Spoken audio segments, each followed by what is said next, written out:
Hey everyone, it's time for another 3 at 3 on SolarPV. I'm Jenn Runyon, Chief Editor of Renewable Energy World. I'm Paula Mints, Chief Market Research Analyst, SPV Market Research, off a week of vacation, back to it. Back to work, and it's really big events happening this week. Some good, some really terrible. Yeah. And so that's going to make up 2 of our 3 topics this week. We take 3 topics, we talk about them for 3 minutes each.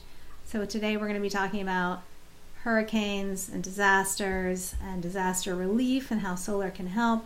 We're going to be talking about Solar Power International, a big giant solar industry trade show that's happening starting right now today. And then we're going to be talking about Tesla and PG&E and some of the stuff that's going on behind the scenes with Tesla. So let's start with hurricanes. So scary stuff. We had terrifying. Houston. Let's not forget Mexico and the 8.2. Disasters disasters, they hit everybody. They hit the rich, they hit the very poor, and the very poor and the middle class have the hardest recovery time. People in the Houston area, some of those people relocated from Katrina and have lost everything again. I know. You come out of it with your life barely, and yet you have lost memories. And you how do you recover financially? It's indiscriminate. It is, and we know that climate change is a big part of the reason these are happening. And we also... Our waters. Yeah, go ahead. Our waters are warming up. And then you get more stronger. You get stronger hurricanes, etc. Yeah, and we also know that solar can help, can come to the rescue. And yes, that's how we should be focusing on it. So I think we should. So getting away from the disaster for a moment, which it's impossible to get away from, and we need to keep it in mind because we are one community of humankind, in my opinion. And yours too, I'm sure. Mine too. But solar for disaster recovery, it's a old-timey solar application that doesn't get talked about very much, not even during disasters. But basically, it's portable solar. You put it on a truck bed, you put it on a trailer, a panel, and a battery. It's off-grid solar that goes where the disaster is or where the move set is. But in this case, to the hospitals, to the neighborhoods, emergency power to people where they desperately need it, when they desperately need it. Right. So this is something we've stopped talking about in the solar industry, much like we really sort of don't talk that much about DG. We talk more about utility scale, bigger is better. Well, in terms of that, you can bring a lot of those little trailers in. It's modular. Yeah. So solar can do a lot. Wind can't do this. You can't stick a wind turbine on a trailer and bring it in. No, not the same thing.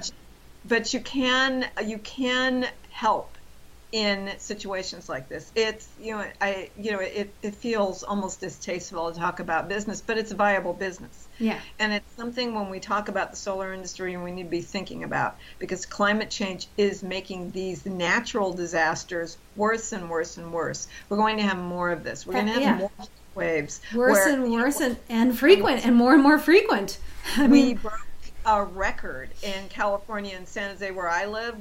Second day of my vacation on Saturday, it was 108 degrees at my house. 108 degrees. You cannot do anything but sit indoors and pray the power doesn't go out. So, we as the solar industry are uniquely capable of providing an answer to that. And it's time we start looking at, first of all, climate change is a reality. We're not going backwards, but we can move forwards doing the right thing. Yeah, agreed. And and moving on to Solar Power International, which is a huge event that's taking place this week.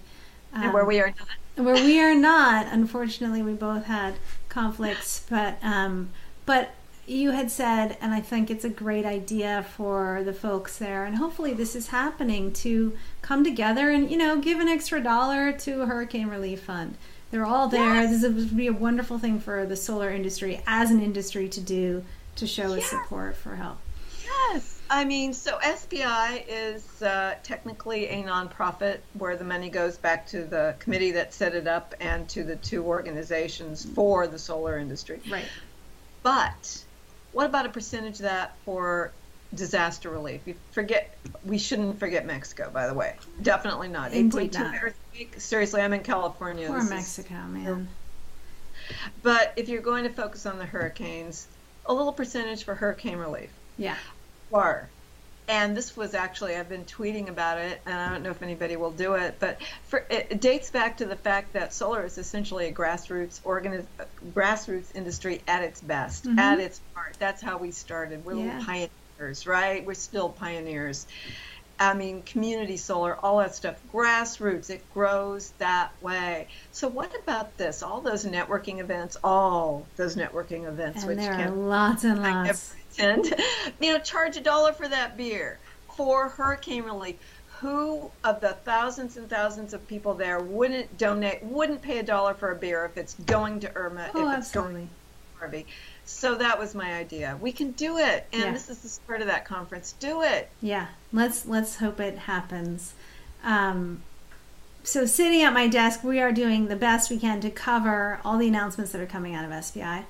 Often companies hold their announcements and bring them to light during SPI because it's one of the biggest trade shows for the solar industry. And so if you want to see what those are, you can visit Renewable Energy World. But lots of new inverters, new upgrades to software for grid management, new batteries coming out. Well, I hate that word new. There really is just step changes over time, but I'm an analyst and I'm boring. You're much more interesting. So that's not true. No, I mean, people love new. They love the word new. It's really step changes over time. But that's actually the way industries evolve. That's advancement. That is really advancement. Yeah. So I understand we need to attach the PR things to it, the words to it, to get people to pay attention. But truthfully, if you look at the history of development of all these technologies and you go back to all the conferences and the announcements, it is sort of an oral history of our industry. Indeed. If you eliminate the words of how we move forward to where we are today. Yeah. Yeah. All right. Well, watching those advancement announcements on Renewable Energy World. Well, so one advancement, though, that's really interesting is happening with Tesla and PG&E. I had an interview last week with an executive at PG&E who told me about a pilot that their company is doing, and I do plan to write about this in the November-December issue, but the pilot is taking 37 Tesla customers, so that's people that have a solar and storage. They've got a Powerwall or some Tesla battery, and it's allowing Tesla to aggregate those pieces of equipment, and through communications protocol coming from PG&E can tell them to fire them up, turn them off. They can be energy demands or energy sinks. It's really cool stuff. Pretty interesting. Demand response. Yeah. But with renewables, you're not just turning something off. You might actually be generating more. We talked about this utility involvement the last time, a little bit off topic of this, which is off-grid communities that are utility. So utilities are slowly realizing what we as an industry have said for a very, very long time, is that this is how we can partner and move forward to a world where there is, a preponderance of renewables and less conventional energy. And these are the things we should have been putting in place, quite candidly, 10 years ago. Now we're doing it because we feel like, oh my God, we've got so much, variable resources, although we could have a whole 3 at 3 on that discussion on that topic, how variable solar really is. But nonetheless, we were having, 10 years ago, if we'd been starting these pilots, we would probably not be worrying about, variable resources on the grid now, right? Yeah. But nonetheless, we got there. Utilities are, particularly the big IOUs, are slower moving. But once they get going, they do tend to fully commit. So we need to do everything we can to encourage utilities to fully commit to this. Yeah. I mean, and it's interesting because it's still not there cost-wise. The business model is really tricky, and that is a point that that he was clear about, that it's maybe a break-even proposition for Tesla today. They're banking on their equipment costs dropping through their gigafactories, but that as some people have written about, or we have actually a pretty interesting article right now on Renewable Energy World about the gigafactories and how they may not produce those dramatic cost declines that people seem to be counting on. Well, yeah, but so actually I'm going to shock you and not focus on the unlikelihood of Tesla actually producing anything commercial out of that factory and getting it to a gigawatt in the near term, and the fact that they're in pilot scale. And oh my dear, I just commented on it. But basically they're in pilot scale. They're not in commercial scale. If they think they're producing commercial product now, then that's really disquieting and really concerning. But nonetheless, we as an industry have jumped on board price declines that are often not profitable. As you know, I've written about it, we've talked about it. They are, based on margins that are slim to none, and margin expectations out of China, which are different than the US and different than anywhere else in the world.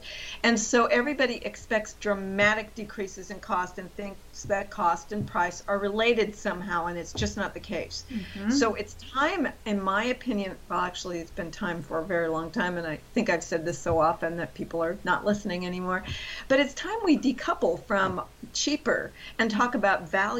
So what is the value? The value is actually moving away from conventional energy and stopping doing the damage we're doing, or slowing the damage we're doing. I don't think we can stop it at this point, but we can certainly slow.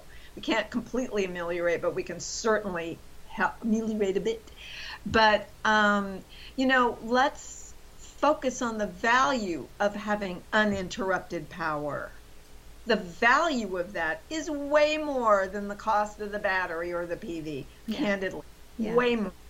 The cost of that emergency solar is way, way more than what the cost of the panel and the storage is. And we need, until we get off the topic of that, what it costs, and on the topic of what the true value is, then we're always going to be in this sort of lose-lose situation where it's got to be cheaper, cheaper, cheaper. On the other hand, and this is perfectly true, everybody does have to make an adequate margin to run their business, and the margins are low. Right. So it's got to be a balance between a margin where a company can actually move forward, conduct R&D, et cetera, et cetera, et cetera, and also affordability and business models that make things affordable, truly affordable, not the solar lease. So it's really a balance, and there have been, you can look at the drug industry and say, okay, how do you balance life-saving drugs and the decades it took you to get to the point where you were able to commercialize it with a price that actually does save lives? If you offer a life-saving drug at a price nobody can afford, then you're not saving any lives. Exactly. Yeah, so exactly. It's an awkward balance, and we're not there yet. No, we're not. And I mean, I think studies like that are trying to get to the bottom where PG&E is sort of saying what kind of value does this offer to our ratepayers, to have a constant supply of energy, to not have to turn it off. I don't know. I think that's what they're looking at. But as he said, it's probably 10 years out before we really get to the point where this is a viable business model for everybody, where the customer is, affordably getting this service, and the utility is taking good advantage of it without degrading the batteries too quickly, without taking too much money out. And back to what we were saying about the fact that if they'd started this 10 years ago, when honestly, come on, utilities were dragging their feet 10, 15 years ago, they were dragging their feet. As solar took off, they were like, whoa, wait a minute, our revenue model, whoo. Yeah. All right, if we had started this 10, 15 years ago, we would be there now, right? He said 10 years. If we'd started this 10, 15 years ago, maybe we would be there now. But better late than never, I guess. Yeah, I guess. All right. Well, that's all the time we have for today. Good to see everybody, and check us out next time on 3 at 3 at Solar PV. Bye, Jen. Bye, Paula.